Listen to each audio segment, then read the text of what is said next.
Hello students, welcome to Convent English High School. I am your physics teacher Monica ma'am here. Today we start our chapter number 5 Law of Motion. ठीक है, क्या है chapter का नाम? Sorry, laws of motion. Laws of motion हमने आगे के chapter में मोशंस के जो इक्वेशन है वो देखे. अब इस चैप्टर में हम क्या देखेंगे? Law of the motion. ये लॉ ऑफ द मोशन क्या है, उसके अकॉर्डिंग हम कैसे न्यूमेरिकल सॉल्व कर सकते हैं, और आगे सर्कुलर मोशन के अकॉर्डिंग थोड़ी थियरी और न्यूमेरिकल से. तो स्टार्ट करते हैं Newton first law of motion. तो Newton first law of motion क्या है? तो when object remain in its state of rest और motion in a straight line until force act on it. तो क्या कह रहे हैं कि जब तक हम किसी चीज के ऊपर, ऑब्जेक्ट यानी कोई भी चीज, पार्टिकल, कुछ भी ले लो, अगर हम जब तक ऑब्जेक्ट के ऊपर फोर्स न लगाए तब तक ऑब्जेक्ट अगर रेस्ट में हो तो रेस्ट में रहेगा, और मोशन इन स्ट्रेट लाइन हो रहा हो तो स्ट्रेट लाइन मोशन करता रहेगा. जब तक हम उसके ऊपर फोर्स न लगाए तब तक. सपोज कि ये पेन है, ठीक है, जब तक मैं इसके ऊपर फोर्स लगाऊं ये मोशन करेगी? नहीं करेगी. ये मैंने इसके ऊपर फोर्स लगा दिया तो इसने मोशन कर दिया. लेकिन जब तक मैं इसका फोर्स लगाऊंगी ये एज इट इज रेस्ट में हो तो रेस्ट में रहेगी. अदरवाइज कोई चीज यहाँ पे स्ट्रेट लाइन मोशन कर रही हो तो मैं फोर्स ना लगाऊं तब तक वो मोशन करती रहेगी. तो ये इक्वेशन, ये जो लॉ है वो क्या है? न्यूटन का फर्स्ट लॉ है. इसके ऊपर से और चीज और हम क्या याद रखना है? तो when object is at a rest और in a uniform motion gravitation force act on it. अगर ऑब्जेक्ट रेस्ट में हो कि यूनिफॉर्म मोशन कर रहा हो, उसके ऊपर ग्रेविटेशनल फोर्स तो लगता ही है. तो ये चीज तो हमें दिमाग में बिठा लेनी है कि हम बैठे हैं, खड़े हैं, सो रहे हैं, कुछ भी कर रहे हैं, ग्रेविटेशनल फोर्स हम पे लगता है. ओके, तो न्यूटन फर्स्ट लॉ तो एकदम इजी है. उसके अकॉर्डिंग आगे जाएंगे Newton second law of motion, जो कि बहुत ही इंपॉर्टेंट है न्यूमेरिकल के लिए भी और ऐसे भी. चलो, तो what is the Newton second law of the motion? The rate of change of momentum, the rate of change of momentum of a body is proportional to the resultant force acting on it. The rate of change of momentum यानी कि क्या? तो momentum में अंदर time के according जो change आता हो वो देखो. चेंज ऑफ मोमेंटम, मोमेंटम को डिनोटेड करेंगे स्मॉल पी से. चैप्टर नंबर 2 में मैंने आपको बताया था, ठीक है ना. तो चेंज ऑफ मोमेंटम, मोमेंटम को हम डिनोटेड करेंगे स्मॉल पी से. चेंज यानी हो जाएगा डेल्टा पी, ठीक है. फिर द टाइम रेट ऑफ, तो टाइम रेट ऑफ यानी कि अपॉन में टी. तो जो मोमेंटम के अंदर चेंज आ रहा है with respect to time is directly proportional to force. वो किसके प्रोपोर्शनल होता है? फोर्स के प्रोपोर्शनल. इन शॉर्ट, मैं जो फोर्स लगा रही हूं वो इक्वल टू क्या होगा? Change in momentum per unit time. तो change in momentum per unit time को हम शॉर्ट में लिख सकते हैं time rate of change of momentum. So again हम स्टार्ट करते हैं. क्या होगा? सेकेंड लो क्या होगा? The time rate of change of momentum of a body is proportional to resultant force acting on it. Okay, we can write it mathematically. F is ये क्या है? proportional. F is proportional to delta P upon delta T. ठीक है, तो ये हमें याद रखना है क्वेश्चन नंबर 1 करके. अब इसके अंदर जो P है उसके बारे में देखेंगे. तो मोमेंटम, मोमेंटम किसे कहेंगे? तो product of the mass and the velocity of a body is called momentum. क्या हो जाएगा? प्रोडक्ट ऑफ मास यानी कि स्मॉल m, वेलोसिटी यानी कि v स्मॉल वाली, ठीक है. तो product of the mass and the velocity means mv is called the momentum p. सो यहाँ पे आओ, हम मोमेंटम को किससे डिनोट करते हैं? Small p. So we can write momentum p is equal to mass cross velocity. Cross यानी multiply. So mass का हो जाएगा m, वेलोसिटी का हो जाएगा v. So we can write p is equal to mv. तो ये आप लोगों को याद रखना है. Momentum p is equal to क्या होता है? mv. ओके, इक्वेशन नंबर 2 दे दो. अब from equation number 1 we can right, अब ये जो इक्वेशन नंबर 1 है उसमें मुझे डेल्टा p को मेन बना देना है, यानी कि चेंज इन मोमेंटम को मेन बनाना है. तो डेल्टा t है वो यहाँ पे आएगा तो क्या हो जाएगा? Multiply. So we can write f into delta t is equal to delta p. Equation number 3. अब ये जो इक्वेशन नंबर 3 है उसे ध्यान देना है. उसे हम क्या लिखेंगे? Product of the force and the time interval for a force is applied is called impulse of the force. Product, ये दोनों के बीच में क्या है? डॉट, यानी प्रोडक्ट होता है.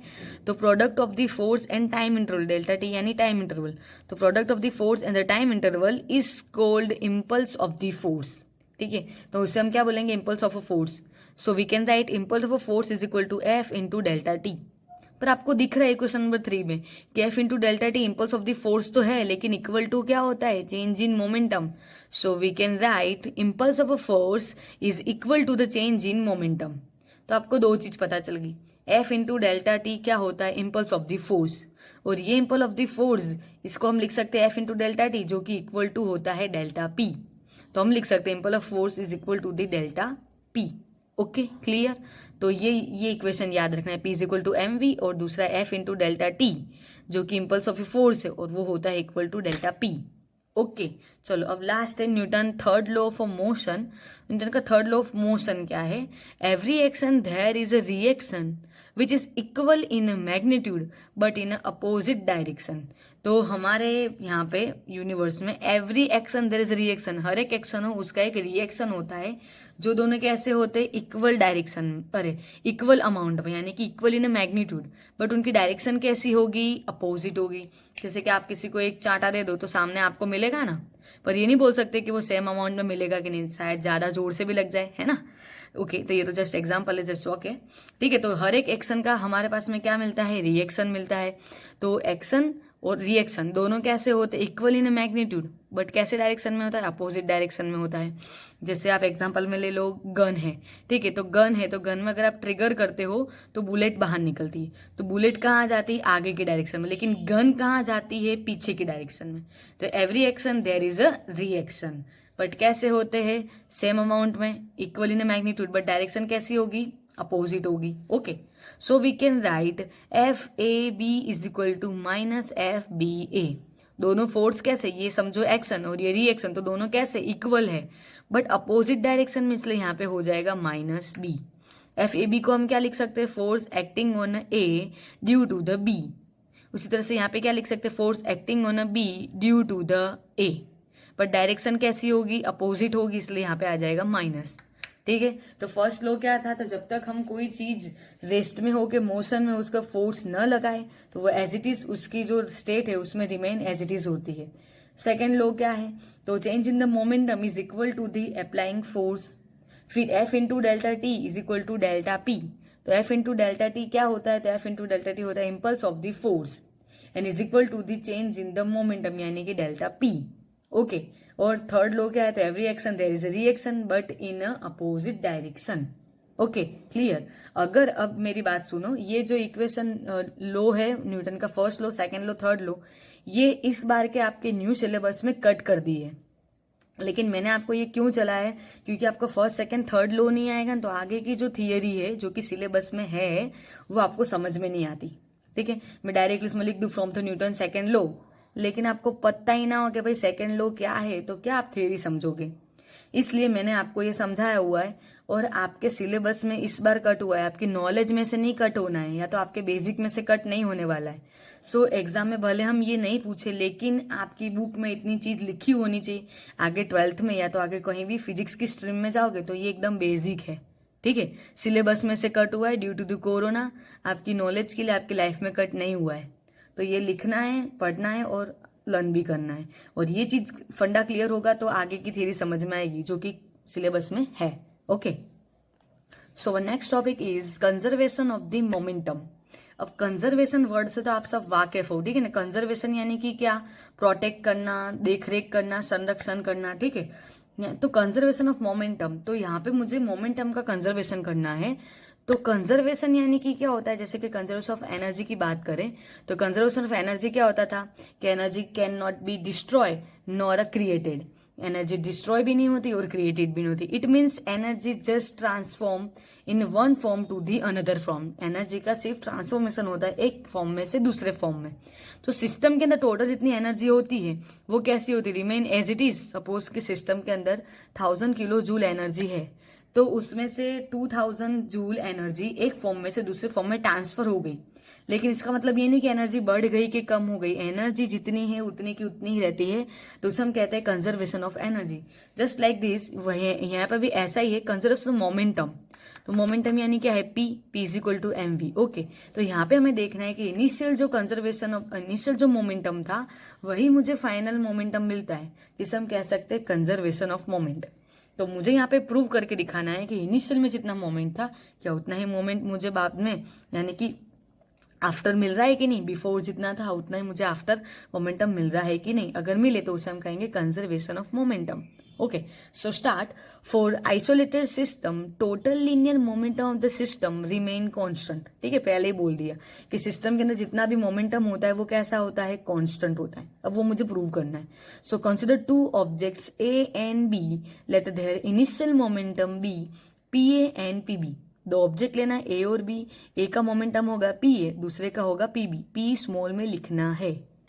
तो ये तो बिफोर द कॉलिजन की बात हो रही है. ठीक है, यहाँ पे ऐसे ऐसे ये वॉल है, ये वॉल कर दिया है और यहाँ पे मैंने ऑब्जेक्ट को ए को पास किया, तो ये यहाँ पे आके क्या होगा, कोलाइड होगा. कोलाइड होके वो यहाँ पे रिटर्न बैक होगा. तो ये जो ए वाला है तो ये उसका क्या होगा, बिफोर द कॉलिजन होगा मोमेंटम. और ये कॉलिजन होने के बाद में ये यहाँ पे जाएगा तो इसका आफ्टर द कॉलिजन होगा. ठीक है, so before the collision momentum is P A and P B. After the collision their momentum will be P dash A and P dash B.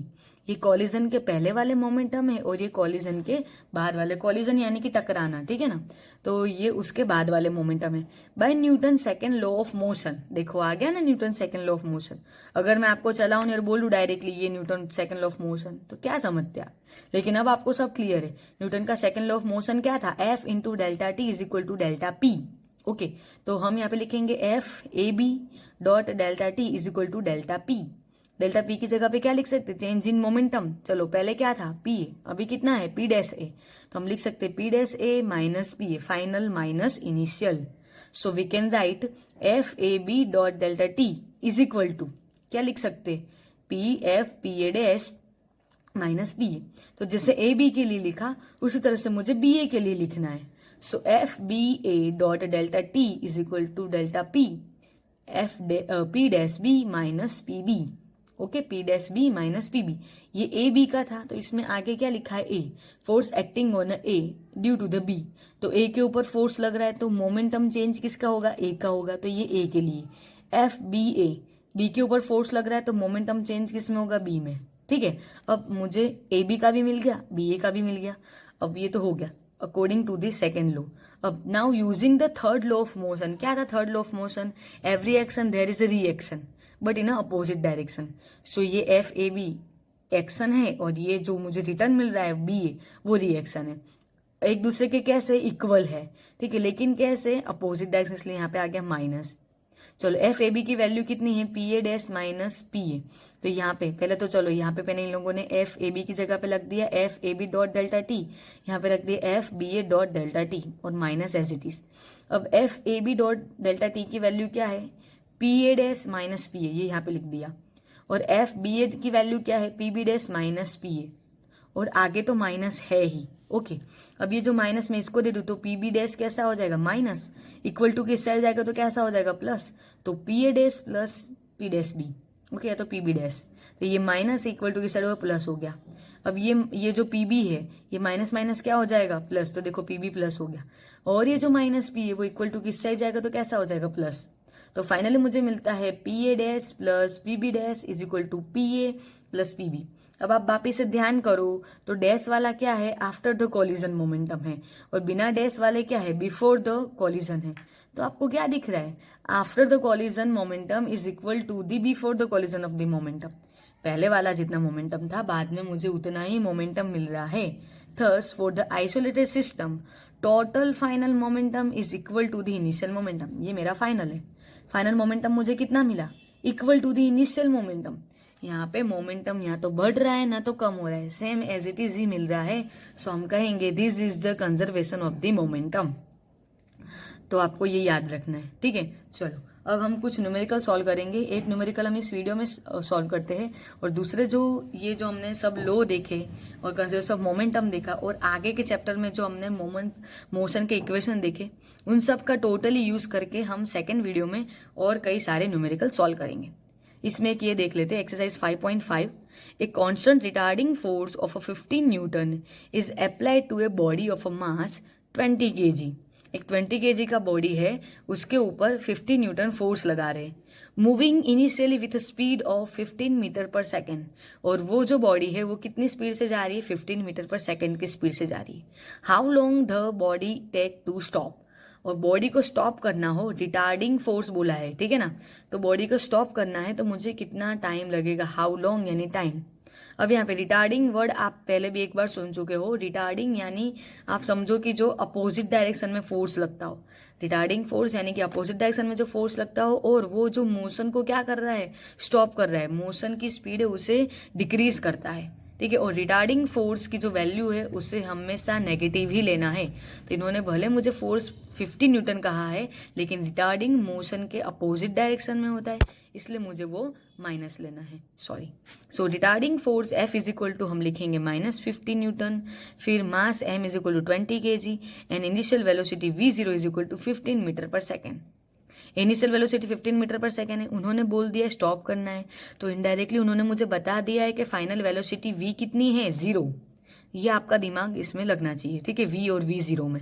ऐसे तो हमने चैप्टर नंबर 3-4 में देख लिया है, बट फिर भी यहाँ पे जो अगर स्टॉप करना है तो फाइनल वेलोसिटी कितनी हो जाएगी, 0। फाइन क्या करना है, टाइम t। अब आप देखना है टाइम t फाइन करना हो तो टाइम t मैं कहाँ से फाइन करूँगी, तो मेरे पास में सिर्फ ऑप्शन है मोशन के इक्वेशन। अब मोशन के इक्वेशन पे अगर आप नज़र डालो तो जो सेकंड नंबर का इक्वेशन है उसके अंदर मुझे क्या चाहिए, तो मुझे उसके अंदर क्या है, second equation s is equal to v0t plus 1/2 at²। तो v0t प्लस 1/2 at², लेकिन लेकिन मेरे पास तो t है ही नहीं। थर्ड वाले में भी 2as is equal to v² minus v0²।